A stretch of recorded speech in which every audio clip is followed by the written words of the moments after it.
Bujuga Kanawiya. Bobarakwet Nin, Apchinji Kendam Pijayan, a Mama Jiting. Pachime Wijangi Pijayan, a Ma Jiti, Wigamigong.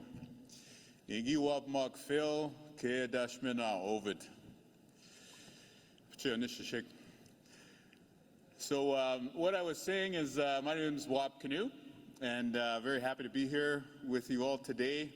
And I have to say, as somebody who grew up around First Nations politics, it is pretty cool to be able to address the chiefs in Assembly. So I want to thank you for that honor today. Specifically what I was mentioning,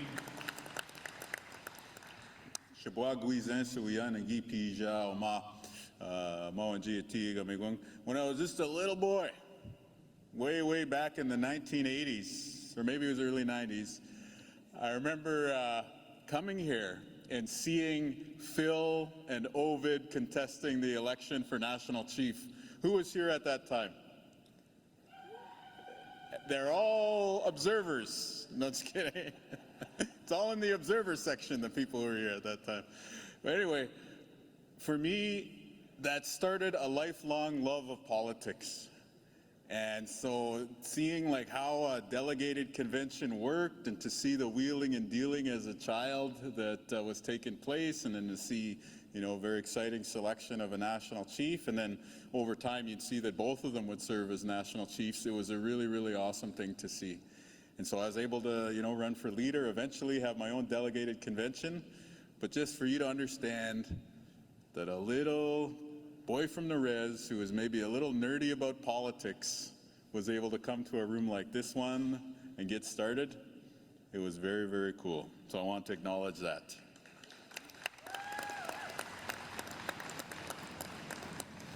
I also want to acknowledge the late Jim Bear, who I see as Chief Gord Blue Sky here from Broken Head. Jim was a great leader of Broken Head and of Manitoba. Many of you would know him, would be a good friend to him over the years. And so on behalf of the province of Manitoba, I extend my sincere condolences to Jim Bear, to his friends, family, you, his former colleagues, as well as to the entire Broken Head Ojibwe Nation. This past year, we also lost a few other important people here in Manitoba that I wanted to acknowledge in front of the Assembly of First Nations. One was a mentor to me, as well as to many other people here in the room, and that was the late, great Murray Sinclair. And he always said this to many people, but he said it to us, including my colleague Ian, who you just heard there, when we were sworn in. He said, you have to learn to love the people, even when they don't love you. And at first I thought, like, oh yeah, that's really good advice for being an elected leader. And I don't know if everyone out here, if you can relate to that, you got to learn to love the people even when they don't love you. But after reflecting on it a couple years into office, that's not just good advice for a politician, that's good advice for a human being. Love those around you, no matter what, unconditionally. And that was the legacy of Murray Sinclair. And then, of course, also one of your other former colleagues and somebody that I was a friend to for a number of years, the late Kathy Merrick. I wanted to acknowledge her spirit and to acknowledge her family and her husband while we're all here. Actually, after she passed away, I went to go see her family in the hospital, and they were sitting with her before she was transported. And her husband stood up and he, shook my hand. And the first thing that he said to me was, she loved you, man. She talked a lot of smack about you, but she loved you, man. And then the second thing that she said, or the second thing that he said rather, is he said, search the landfill. Search the landfill. That was really important to Kathy. And so I'm here to tell you that we did. I'm not sure how many people here in this room paid attention to the Prairie Green landfill search.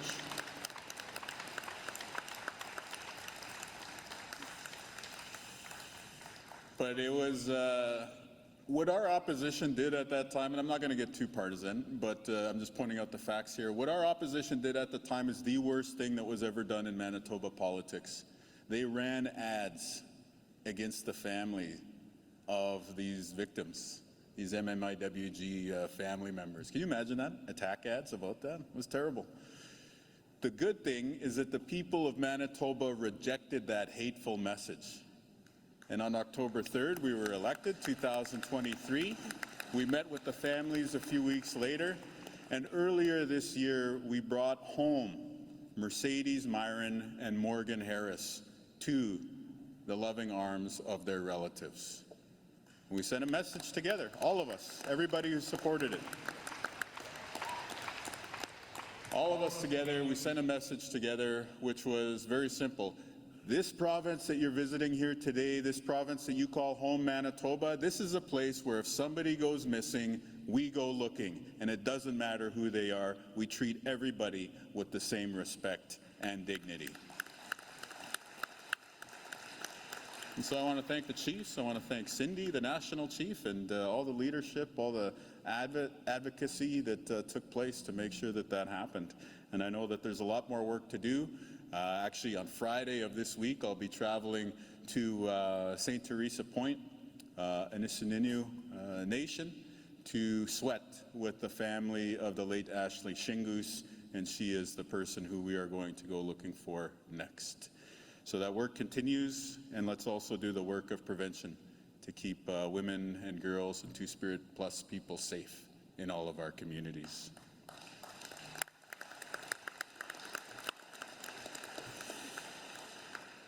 And so when we have the ability to sit at the decision-making table, whether it's as elected leadership of First Nations or the regional and national representatives, or whether it's in political offices like the one that I hold, we have the ability to do things like that. I was elected on healthcare, and I was elected on the economy, and we're delivering 3,000 more healthcare workers. We cut the gas tax and made life more affordable for people here in Manitoba. So you got to deliver on the nuts and bolts. But once you're there at the table, you have the ability to exercise the values that people in this room hold dearly, which is to say, we're going to search for our sisters in the landfill.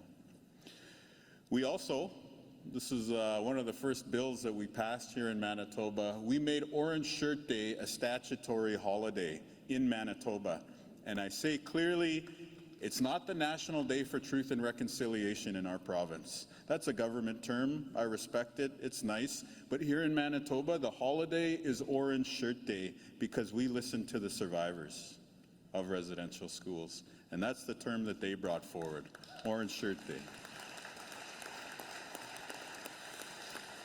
And the reason why it was important to make this a stat holiday is, first of all, that was, you know, what Murray and Willie and, you know, the survivors and everybody handed to us as a recommendation, a call to action. But we also know that a lot of our people in Manitoba from all walks of life are working class people. They work in factories. They work on construction sites. They work with their hands. And I want them and their child to have the ability to participate in Orange Shirt Day too. So when we made it a statutory holiday, it means that everybody in the province has a day off from work, and everybody can take their kids, commemorate the Indian residential school era, and then most importantly, do that thing that was deprived of generations in our communities, which is spend some time with your kids and with your grandkids. So that's what you can do when you're in office. This year, we marked the today's actually the first day of school, first day of grade 2 in our household, first day of university for another one of our kids. But today's the first day of school for most kids in Manitoba. And this is the second year where we've had a school food program at every single school in Manitoba. And when I say every single school, I mean every single school in Manitoba. Because when we designed our universal nutrition program here in Manitoba, the education department brought forward and they said, look, it's going to cover all the schools in Manitoba except for the reserve schools that are not our responsibility. And I said, wrong. Don't you ever come in here again and tell me that the kids on reserve are not your responsibility. So they kind of went away with the tail between the legs, came back, and last year we launched a universal school food program in Manitoba that covers every single school division and every single school, including on First Nations across Manitoba.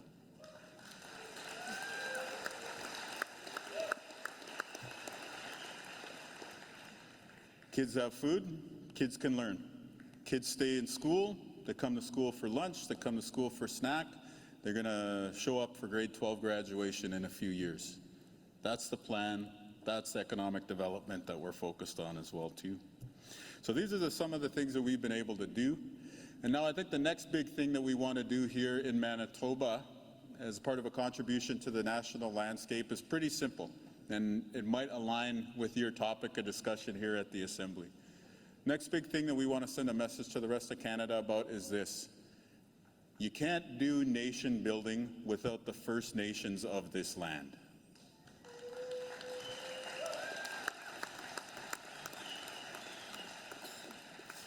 And so right now, Donald Trump caused a lot of fear, a lot of anxiety. The Manitoba Chiefs are laughing because they think I'm going to do my Donald Trump impersonation now, but I swore to my political staff I would not do it in front of the media cameras here today. Unless people start chanting. No, just kidding. But seriously, there's a lot of anxiety about the Canadian economy. What are tariffs going to mean? What it's going to mean for the cost of living, particularly on reserve, where the cost of living is already so high. What's the tariff threat going to mean to, all of the ability to provide services in communities? So there's been a lot of anxiety, and so rightfully so, Canadians want to build up our Canadian economy. Want to do the big mega projects, want to be able to ensure that we're trading with countries that respect us, countries in the EU and Asia. And so the question that I pose to this room, as I pose to all Canadians, as we're looking for ways to grow the Canadian economy, is this. What does Canada have that the rest of the world wants and is willing to pay for? Well, natural resources is what everybody goes for first, of course. Sure, we have natural resources. But everyone else is pissed off at Donald Trump, too. And what I think these trading partners around the world want, in the European Union, in Asia, is they want to do business with a country that respects them as a trading partner, but also respects the people in its own borders, including its original inhabitants. And so for Canada to be able to grow the economy globally, for Canada to be able to bring natural resources or manufactured goods or whatever it is to the European Union, to Asia, to other markets around the globe, there needs to be the ability to say Canada is dealing fairly with the Indigenous peoples in these lands, and that Canada is working with the First Nations of Turtle Island. So that's what we're working on here in Manitoba. There's been a lot of press conferences and different events held in other provinces. We've been a little bit more quiet here in Manitoba because we're showing up to talk to you first. We're showing up to talk to the Indigenous leaders first. But my idea is this. You kind of have an idea lab, a test experiment going on across the country right now with a bunch of different regions trying to pursue mega projects at the same time. And a lot of them are putting the cart before the horse and trying to get shovels in the ground before they've done the work of making sure that Indigenous communities and their representative leadership are on side. Here in Manitoba, we're saying we're going to take the time to have those conversations first. And you tell me if I'm wrong here, but I think in the next few years, we'll see that the approach that puts the conversation ahead of time gets things built faster, or at least as quickly as anywhere else in the country. So, it's a simple idea, and that's what we're extending our warm and hearty handshake towards you as leaders towards. Let's work together to build up the future generations. Let's work together to build up the communities. And yeah, let's show that real nation building involves the First Nations of this land.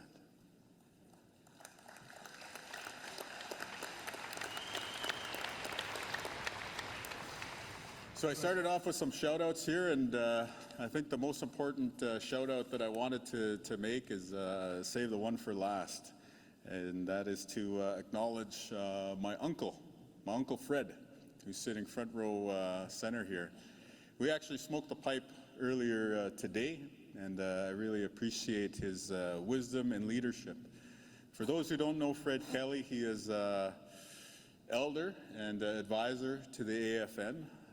Does a lot of work in Treaty 3, is the former Grand Chief of the Grand Council of Treaty 3, and is also the former chief of our home community here, the Ojibways of Enigaming First Nation, as part of the Grand Council of Treaty 3.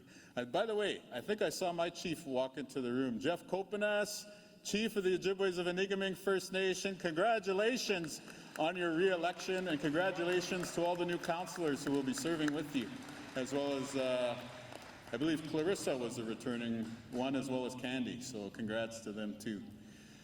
And so, by way of praising my Uncle Fred here, what I wanted to say is this: amazing leadership, just like so many of the other leaders that we've grown up around here, managed to go through the challenges of the residential school era and the de facto segregation that existed in the past here in this country, and emerged out the other side a very wise, sophisticated, smart, successful person, very stylish too, I would add, if you go take a look at how he dresses.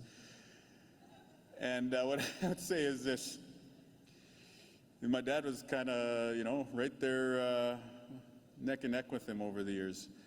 Think about their generation.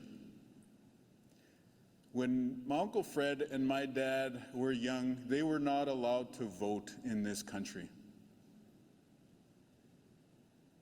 On October 3rd, 2023, he was the first person to raise my hand in the air after the people of Manitoba elected me their 25th Premier. And that is what we have the ability to do in this country now.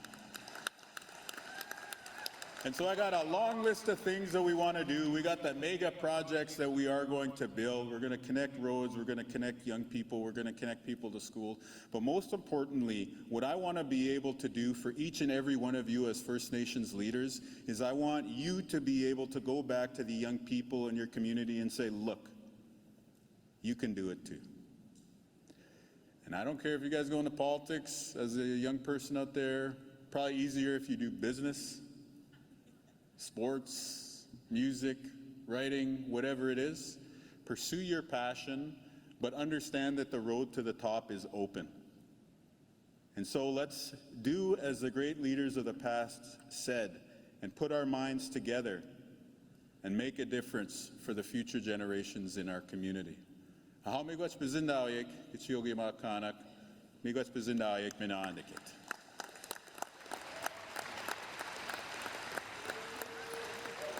Miigwech, Premier of Manitoba, the Honourable Wab Kinew.